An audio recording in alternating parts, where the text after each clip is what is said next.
கவனத்தை ஈர்க்கும் பீகார், மாறுபோகும் அதிரடி அரசியல் களம். வருகின்ற நவம்பர் மாதத்துல சட்டமன்ற தேர்தல் நடக்கும் அப்படின்னு எதிர்பார்க்கப்படுது. பீகார்ல கிட்டத்தட்ட ஒட்டுமொத்த நாடும் பீகார் எலெக்ஷன் நோக்கியும் அதற்கு முடிவு என்னவா இருக்கும் அப்படிங்கிறது எதிர்பார்ப்போடு இருக்காங்க. ஏன்னா 243 சட்டமன்ற தொகுதிகளை கொண்ட பீகார் சட்டப்பேரவை, அந்த ஸ்டேட்ல நடக்கக்கூடிய ஒவ்வொரு தேர்தலும், அது சட்டப்பேரவையோ அல்லது நாடாளுமன்ற தேர்தலாக எதுவாக இருந்தாலும் சரி, அங்க இருக்கக்கூடிய அந்த சூழல் பொறுத்த வரைக்கும் மிகுந்த எதிர்பார்ப்பை ஏற்படுத்தியிருக்கும்.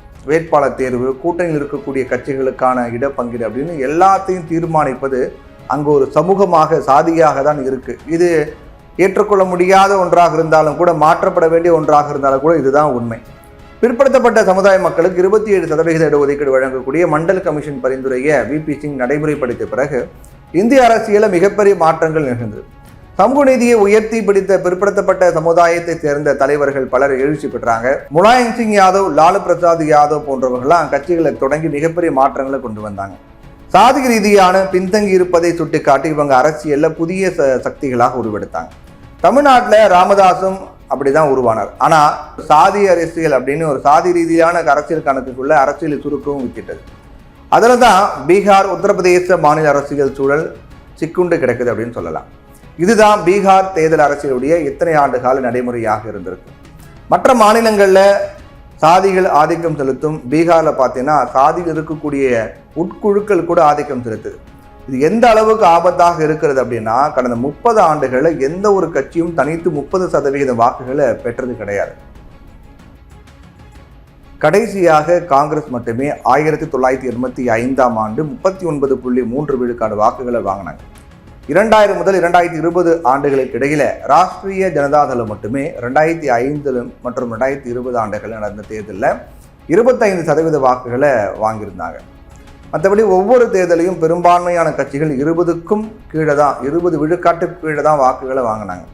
கூட்டணி அரசு அப்படிங்கிறது நல்ல விஷயம்தான், வரவேற்கப்பட வேண்டிய ஒன்று தான். ஆனால் அது கொள்கை சார்ந்து அமைந்த கூட்டணி, அதற்கு கிடைத்த மக்கள் ஆதரவில் அமைந்த ஆட்சியாக இருக்க வேண்டுமே தவிர சாதிகளின் அடிக்கூட்டமைப்பாக இருப்பதை எப்படி ஏற்றுக்கொள்ள முடியும்? ஆனால் இந்த தேர்தல் கொஞ்சம் மாறுபட்டது. 1970களில் ஜெயபிரகாஷ் நாராயணுடைய முக்கிய தளபதியாக இருந்தவர்கள் பலரும் அதற்கு பிறகு தனித்தனியாக பிரிந்து தங்களுடைய கட்சிகளுடைய வழியே மிகப்பெரிய ஆளுமைகளாக இருந்தாங்க. இப்போ மண்டல் கமிஷனுக்கு பின் பீகார் அரசியலில் ஏற்பட்ட எழுச்சி, நன்மைகள் மற்றும் தீமைகளை கடந்து தன்னுடைய முழு சுற்றை நிறைவு செஞ்சிருக்காங்க. இன்னும் குறிப்பிட்டு சொல்லணும் அப்படின்னா, பீகார் அரசியல் களம் கடந்த 30 ஆண்டுகளாக இருவரை சுற்றியே இருந்திருக்கு. ஒருத்தர் நிதிஷ்குமார், அடுத்தர் லாலு பிரசாத் யாதவ்.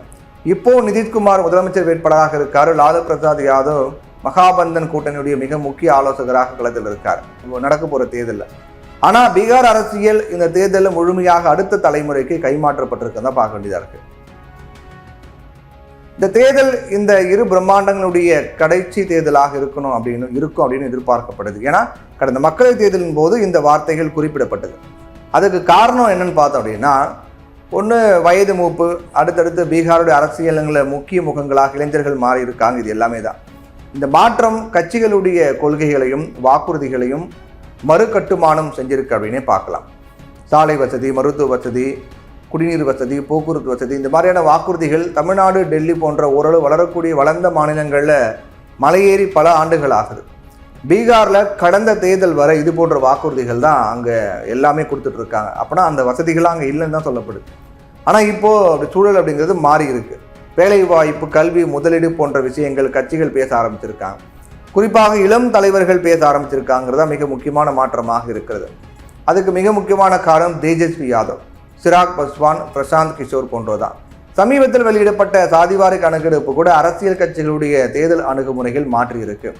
சாதிவாரி கணக்கெடுப்பின்படி பீகாரில் இருக்கக்கூடிய மக்களில் மிக பிற்படுத்தப்பட்ட வகுப்பினர் அப்படின்னு பார்த்தோம்னா 36.03, பிற்படுத்தப்பட்ட வகுப்பினர் பார்த்தோம்னா 27.12 விழுக்காடு, பட்டியலின மக்கள் பார்த்தோன்னா 19.65 விழுக்காடு, பொது வகுப்பு பார்த்தோம் அப்படின்னா ஜென்ரல் கேட்டகரி பார்த்தோன்னா 15.52 விழுக்காடு, பட்டியலின பழங்குடி மக்கள் பார்த்தோம் அப்படின்னா 1.68 விழுக்காடு. கடந்த 2024ஆம் ஆண்டு நடந்த நாடாளுமன்ற தேர்தலுக்கு பிறகு எதிர்க்கட்சி தலைவர் ராகுல் காந்தி 5 முறைக்கு மேலே பீகாருக்கு போயிருக்காரு. மிக முக்கியமான பட்டியலின மக்களது சமூக நிகழ்வுகளில் பங்கெடுத்திருக்காரு. அது மட்டும் இல்லாமல் ராஜேஷ் ராம் அப்படின்னு பட்டியலின சமூகத்தவர் மாநில தலைவராக நியமிக்கப்பட்டிருக்கார். இது எல்லாத்துக்கும் காரணம் பட்டியலின மக்களுடைய வாக்கு சதவீதம் அப்படிங்கிறது 19.65 விழுக்காடாக இருப்பது அப்படின்றது தான். ராகுல் மட்டும் கிடையாது, எல்லா கட்சிகளும் பட்டியலின மக்களை நோக்கி தங்களுடைய கவனத்தை திருப்பி இருக்காங்க. 19.65 விழுக்காடு வாக்காளர்கள் என்னும் உண்மை அந்த மக்களை ஒன்றுபட வைத்திருக்குது அப்படிங்கிறது நம்ம சொல்லலாம். அடையாள அரசியலே பிரதானமாக இருக்கக்கூடிய மாநிலத்தில் பட்டியலின மக்களிடையே அதிகரித்து வரக்கூடிய அரசியல் விழிப்புணர்வு அந்த மக்களை முக்கிய சக்தியாக மாற்றி இருக்கு. ராஷ்டிரிய ஜனதாதளம் இஸ்லாம் மற்றும் யாதவ் சமூக மக்களது வாக்குகளை மட்டுமே நம்பி இருக்காங்க அப்படின்ற ஒரு பார்வை இருக்கு. இதுக்கு லாலு பிரசாத் யாதவ் தான் காரணம். அவர் ஏதோ ஒரு காலத்துல உயர் சாதியினரை அரசியலிருந்து அப்புறப்படுத்த வேண்டும் அப்படின்னு சொன்னது அந்த கட்சியை 2 தரப்புக்கான கட்சியாக மாற்றிவிட்டது அப்படின்னு கூட சொல்லலாம். ஆனால் தேஜஸ்வி யாதவ் தலைமை ஏற்ற பின் தனது கட்சியினுடைய வாக்கு வங்கியை மாற்றி அமைக்க முயற்சி மேற்கொண்டு வராரு. தேஜஸ்வியை மாற்றத்தின் முகமாக அந்த மக்கள் பார்க்க தொடங்கிட்டாங்க. கடந்த ஆண்டு அந்த ஸ்டேட்ல நடந்த 4 சட்டமன்ற தொகுதிகளுடைய இடைத்தேர்தலில் அந்த கட்சி 10% வாக்குகளை பெற்றிருந்தாங்க. கல்வியை குழந்தைகளுக்கு கொடுப்பதன் மூலமே சிஸ்டத்தை மாற்ற முடியும், அதை தான் நாங்கள் செய்து கொண்டிருக்கிறோம் அப்படின்னு அந்த கட்சியினர் தெரிவிக்கிறாங்க. இப்போ வரைக்கும் 1.25 கோடி உறுப்பினர்கள் தங்களுடைய கட்சியில் இருப்பதாக சமீபத்திய பேட்டி ஒன்றில் தெரிவித்திருந்தார் பிரசாந்த். அதாவது இந்தியாவில் எந்த கட்சி வேண்டுமானாலும் ஆட்சியில் அமர்த்த முடியும் அப்படின்னும் மிகப்பெரிய அளவில் ஒரு பெரிய டேட்டாலாம் எல்லாம் வச்சிருக்கக்கூடிய கிங் மேக்கர் அப்படின்லாம் சொல்லப்பட்ட பிரசாந்த் கிஷோர் வீதிக்கு வந்து மக்களை சந்தித்தார்.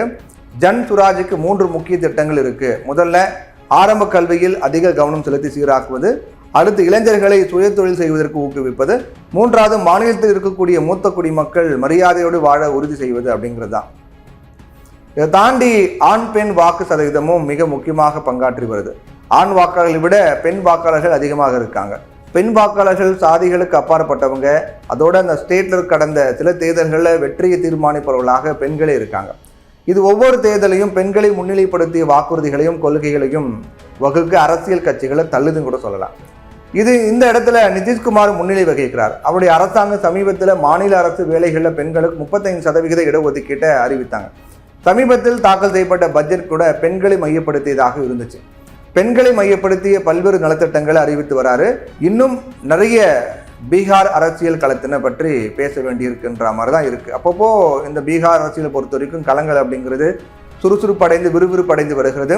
தொடர்ச்சியாக பீகாருடைய அரசியல் களம் வரப்போக நாட்கள் என்ன விதமான மாற்றத்தை ஏற்படுத்தும், ராகுல் காந்தி அங்கு நமது வாக்கு நமது உரிமை மக்களுடைய வாக்கு அப்படிங்கிற மாதிரியான மக்களுடைய வாக்கு திருடப்படுகிறது, அது காப்பாற்றப்பட வேண்டும் அப்படிங்கிறதெல்லாம் அதை மையப்படுத்தி ஒரு மிகப்பெரிய பேரணி அப்படிங்கிறதும் அங்கே மக்கள் மத்தியில் ஒரு பெரிய தாக்கத்தை ஏற்படுத்தியிருக்கு. முடிவு என்னவாக இருக்கும் அப்படிங்கிறத நம்ம பொறுத்து இருந்தால் பார்க்கணும்.